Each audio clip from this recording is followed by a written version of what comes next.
Bienvenue à tous dans cette émission spéciale où nous revenons sur le palmarès du 66e Festival de Cannes et ce en compagnie d'Alain Kruger, notre monsieur cinéma. C'est donc la fin de 20 jours d'une compétition de haut vol avec de très beaux films présentés cette année. Et celui qui l'a emporté face à James Gray, Steven Soderbergh, les frères Cohen, c'est le franco-tunisien Abdelatif Kechiche avec son magnifique film La vie d'Adèle, chapitres 1 et 2. Lui qui nous a habitués à filmer magnifiquement la jeunesse, notamment dans l'Esquive. Il a justement dédié cette Palme d'Or à la jeunesse. On l'écoute.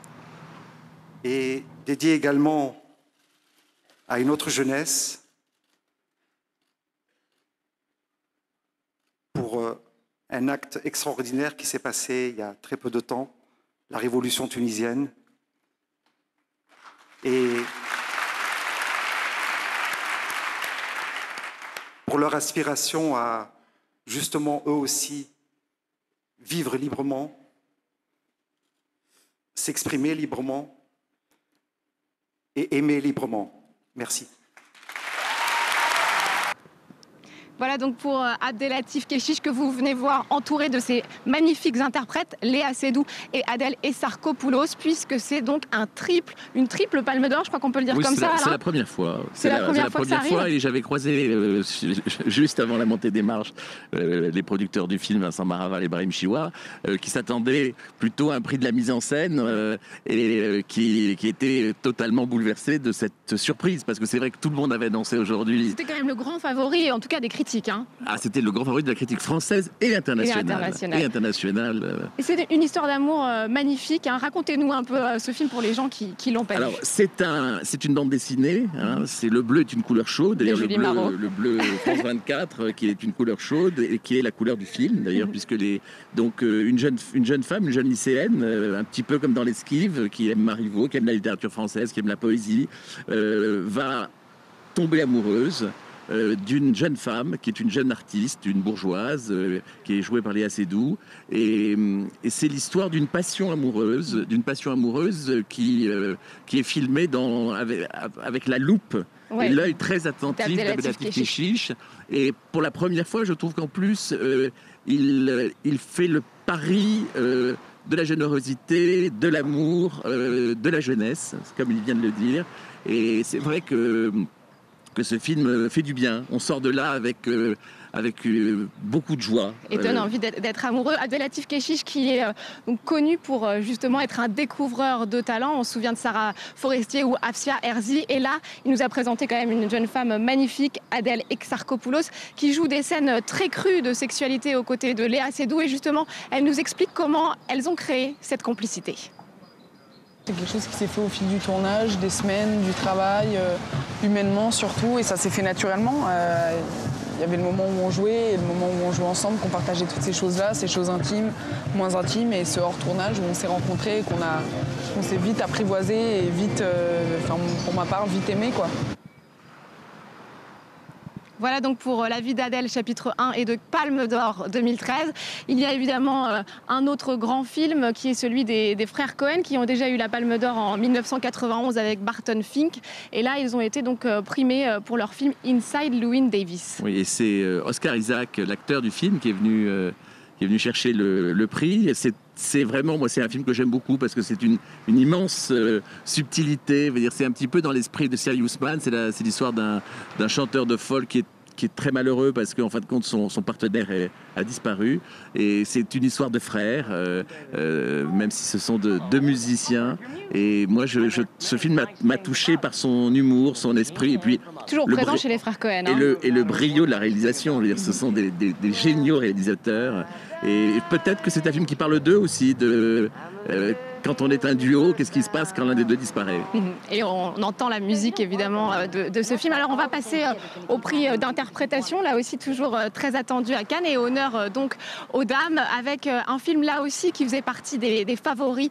C'est celui d'un réalisateur que vous connaissez sans doute. Il a signé Une séparation qui a eu déjà l'Oscar et le César du meilleur film étranger, et il est revenu avec un film tourné ici, en France. Ça s'appelle Le Passé et c'est donc son actrice principale qui a remporté le prix d'interprétation féminine, Bérénice Bejo. Assez mérité, hein? Ah non, c'est une prestation exceptionnelle de Bérénice Bejo. Ce qui est amusant, c'est que c'est Marion Cotillard qui devait jouer le rôle et c'est Bérénice Bejo qui l'a remplacé, pas du tout sur la dernière minute, mais avec beaucoup de préparation, parce que Farhadi peut-être qu'elle le regrette un petit peu. A la particularité de faire travailler les gens pendant beaucoup plus longtemps. Il fait des répétitions.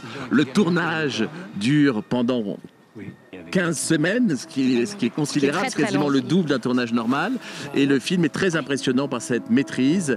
C'est un petit peu une forme de remake de La Séparation, mais made in France. Et c'est un film français. Je veux dire, c'est vrai que le cinéma français, dans toute sa diversité, il faut redire une fois encore le privilège que l'on a dans ce pays de pouvoir défendre et honorer le cinéma mondial, produit ou coproduit par le cinéma français. Voilà, donc un film magnifique, Le Passé d'Ashghar Farhadi, avec notamment Tahar Rahim aussi qui était présent au casting. Et je vous propose tout de suite qu'on en regarde quelques images. Pour l'instant. Tu m'as dit que notre maison c'était là-bas, pour toujours. Toi, tu dois rester ici avec maman. Pourquoi tu m'as fait ça? Qu'est-ce que je t'ai fait? Et qu'est-ce que j'ai fait? Ça serait pas cette petite détruire sa mère. C'est un malentendu. Bah, c'est quoi ce malentendu de merde qui pourrit nos vies depuis des mois? Faut qu'elle rentre, qu'elle vienne poser ses fesses là et qu'elle voit la merde qu'elle a foutue dans ma vie. Soit tu gardes ça pour toi et tu deviens un calvaire jusqu'à la fin de ta vie. Soit tu dis tout à ta mère. Elle a le droit de savoir.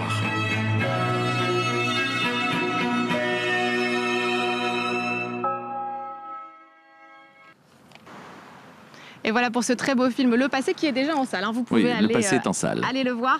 On passe au prix d'interprétation masculine maintenant avec un film américain d'Alexander Payne et c'est l'acteur Bruce Dern qui l'a remporté. Bruce Dern est un acteur un peu mythique parce qu'il a joué dans un complot de famille dirigé par Hitchcock, l'un des derniers films d'Hitchcock. Et c'est surtout un acteur qui là joue un très vieil homme.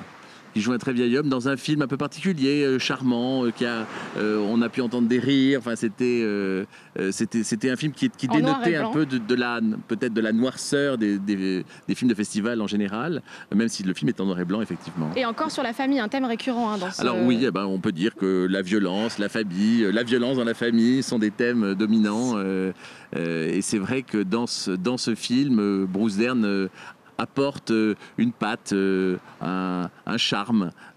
C'est vrai qu'on attendait, on espérait, moi j'espérais plutôt Michael Douglas dans le film de Soderbergh. Ma vie avec Liberace. Ma vie avec Liberace. Et c'est un peu une surprise d'avoir Bruce Dern. C'est un peu une surprise. Ouais. Bon alors là c'était pas tout à fait une surprise, c'est le cinéma asiatique, toujours très présent à Cannes et qui là a raflé 2 prix. Et il est aussi beaucoup question de la famille et notamment dans Tel père, tel fils du japonais Koreeda qu'on a beaucoup aimé ici à Cannes. Ah oui, le film de Koreeda était peut-être l'un des films les plus consensuels du festival, qui parle c'est un petit peu, si on veut, le remake du film de Châtillier, La vie est un long fleuve tranquille. C'est 2 familles qui se rendent compte qu'en fin de compte, on leur a échangé leur enfant à la naissance et comment ça se vit. Comment ça se passe? Qu'est-ce que ça veut dire aimer un enfant? C'est aussi un sujet d'actualité. Et aimer l'enfant qui n'est pas le sien, qui n'est pas quel est l'enfant que l'on aime malgré les liens du sang ou l'absence de liens de sang. Et c'est un très beau film qui sort au mois d'octobre, je crois. Qui sort au mois d'octobre, vous pouvez le noter dans vos calepins. On va rester en Asie, mais cette fois en Chine. Là aussi, c'était un film, là pour le coup, pas du tout dans la tendresse, mais plutôt dans la violence, dans la vengeance. Mais un très beau film sur la Chine et ses évolutions, la Chine contemporaine, celui de Jia Zhangke, Touch of Sin. Alors, Jia Zhangke vient pour la 3e fois au Festival de Cannes en compétition. C'est un immense cinéaste. Ce film, pour moi, est son meilleur film parce qu'aussi il nous raconte la Chine, il nous raconte les Chines à travers les destins de 4 personnages principaux qui traversent le pays en train. Qui sont, enfin, c'est la mondialisation vue à l'échelle chinoise, c'est-à-dire que c'est plusieurs pays du monde qui sont traversés, plusieurs Chines du monde qui sont traversés par des gens c'est une idée de la justice. C'est vrai que la justice est un des thèmes qui est très présent. Même Adel veut dire justice en arabe. Justice, c'est le thème du film de Farah Hadi aussi, avec une scène de tribunal très importante. Et là, qu'est-ce que c'est que la justice? Qu'est-ce que c'est aussi de se faire justice soi-même? C'est vrai aussi dans le Coréeda, où la justice a un rôle très important, puisque qu'est-ce que ça veut dire? Être le père de son enfant. Être le père de son enfant. Il y avait aussi la vengeance, puisque je parlais de vengeance. Pendant ce festival, on a vu énormément de films sur cette thématique-là. Dont le film mexicain dont, aussi. Voilà, justement, le film mexicain qui a eu le prix de la mise en scène.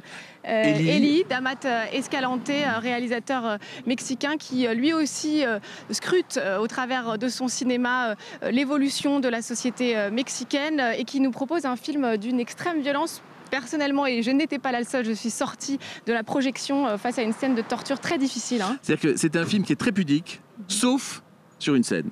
Et c'est un film où le metteur en scène nous tient à distance pendant tout le film, sauf sur une scène où il va jusqu'au bout de sa violence, d'une certaine façon, comme Abdelatif Kechiche va jusqu'au bout de l'histoire d'amour en filmant pendant 6 minutes ces deux actrices en train de faire l'amour.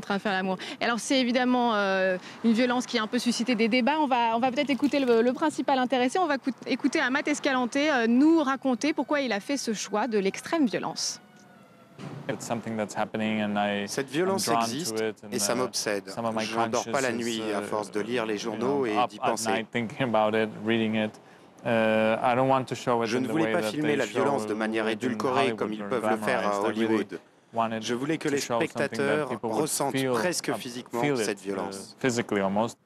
Voilà donc pour le film d'Amat Escalante, Eli. Vous connaissez désormais quelques-uns des longs métrages à aller voir absolument dans les quelques mois qui viennent, puisque c'est donc le choix des jurys de ce 66e Festival de Cannes. Merci beaucoup Alain d'avoir fait un point donc sur ces très beaux films cette année. Et puis vous voulez ajouter quelque chose? Il y avait de très beaux films aussi hors compétition officielle, en particulier L'Inconnu du lac d'Alain Guiraudy, qui a eu le prix de la mise en scène au prix Un certain regard, et qui est vraiment un très très joli film. Et le film de Ritipan aussi, il y en aurait tellement à dire qu'on va se laisser là.